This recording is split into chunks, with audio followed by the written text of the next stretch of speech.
Well, hey everybody, this is Chris DeFurio with Keys to the Shop. Welcome to another edition of Shift Break. Today's episode is brought to you by La Marzocco. They have been a household name in specialty coffee for ages because they have built trust, that relationship with their customers. That relationship with their customers is based on innovation, dependable espresso machines, beautiful espresso machines. It's the heart of your business. Trusting La Marzocco is one of the best decisions that you can make for your cafe. Machines like the Linea PB with a classic Linea profile with all the technology of today to help baristas create amazing coffee magic for your customers. It's just one of many machines that La Marzocco has that fits your cafe perfectly. Reach out to their salespeople by emailing info@lamarzocousa.com and also check out their website, lamarzocousa.com. Today's episode is also brought to you by Espressly, who creates custom branded mobile apps for coffee bars, fully integrated with Square. Espressly apps also feature the loyalty program through Square that you have in your app. It's a wonderful feature, and there's no setup or development fee here. You can really stand out from the competition with your own branded mobile app. Reach out, espressly.co is where you're going to do that. Have them get started on your app today. Again, over at espressly.co. All right, everyone. Well, today I wanted to talk about embracing your constraints. And this is a conversation I have with people who are planning coffee bars often. And, there is a book out there called A Beautiful Constraint. I forget the author.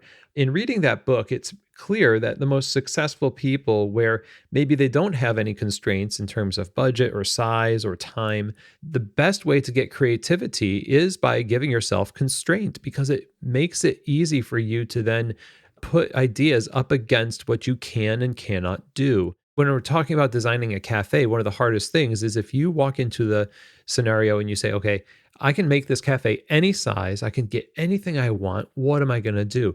That's a very hard decision versus somebody who says, I only have 900 or 1,000 square feet. What am I going to do? The walls themselves as constraints provide the necessary framework for you to be creative. And that is a different kind of mindset around limitations.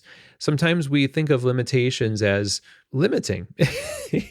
We think of them as killers of creativity, but in actuality, knowing the capacity of your space or your time, your talent, available resources, it makes it easier for you to say, okay, we're going to take this possibility, put it on the back burner, and we're going to look at what we can do now and invest in that instead. And so when we embrace the constraints of our businesses, what we do is we give ourselves permission to be at peace as well. So we're not worried so much.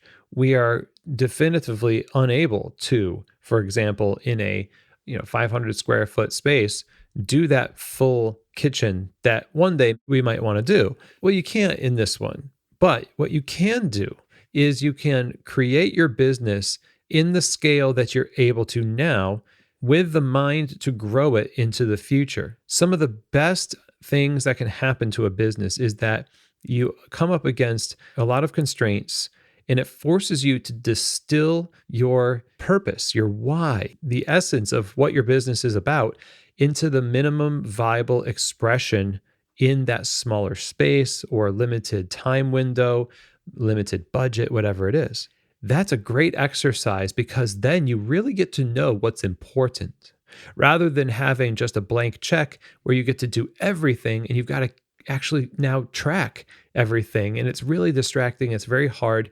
And you try to do all this stuff. It's better to just be in a place of simplicity and focus. And if you do that on purpose, that's even better. You can say, I could do all these things, but a wise person might say, I'm going to limit myself. I'm going to introduce constraints so that we can really identify what's important and prove the product, prove the concept, and then we will add to it from there. So it may be that you want to do bagel sandwiches and you just don't have the ability to do it now. Well, that doesn't mean you're never going to have the ability to do it. The fact is that you actually really just want to serve people food. Maybe there is something savory that you can serve your customers to put a marker in that category. That's the way I like to think about it. If you're starting with a limited ability, put a marker in that category somewhere in a small way. We do this with, okay, we have a category of sweet drinks, traditional drinks, signature drinks, food. If it's lunch, you can do a very simple, limited lunch. You don't have to go all out. Each offering represents the start, just the beginning of that category where it can grow from there. Where if it's successful and you're paying attention to the response you get, then you can determine how you're going to allocate your time, energy, and resources to grow that area. But initially, doing it simply and doing it with some constraints is beneficial for you. This is a conversation when people start a coffee shop, when they come to Keys to the Shop and they say, we want some help opening a coffee bar, that you have to mention is that you might have a lot of dreams and ideas about what you want to accomplish, many concepts under the same roof, all these menu items, and it's born from passion. And sometimes it's hard to see that, if we don't do these things right away, it's still going to be okay. You're not giving up on it forever. And embracing constraints also is about celebration. Embracing is a very bold move. It's not just a handshake, it's a hug. It's saying, we're proud. Some of the best experiences that I have had in the industry come from super small cafes, limited real estate, big heart. I always think of I haven't been to the new one, but the original Abrazo in New York City, super small space. I'm not sure how big that space was. It was like 300 square feet or something, maybe less, but it always felt great. And it's the reason why it had such a great reputation, but it had limitations, but they still were able to bake their own stuff, make pour overs, make espresso, provide wonderful hospitality. It was all there. Now, are they able to do that in a larger venue currently? Of course. Yes. How much did they learn during the course of having a smaller expression? Probably a lot.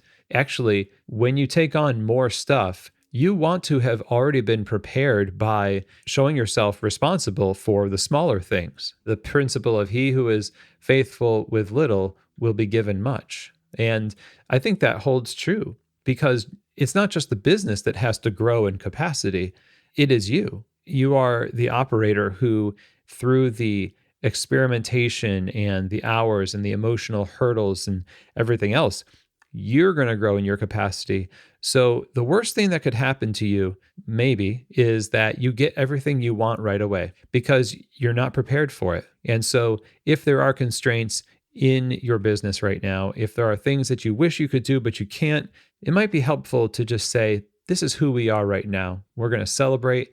We're going to be proud of it. We are going to take another step forward tomorrow and learn as we go and watch our capacity increase. And in the future, maybe we're going to have the opportunity to do more as we become more. And it's all thanks to embracing our constraints. So I hope that this was helpful for you, something that I was just thinking about that I thought that I would share. And yeah, I love having these little shift breaks, and I hope that you have had a great time listening. Thank you so much for listening, and I will see you here next week on another edition of Shift Break, from Keys to the Shop.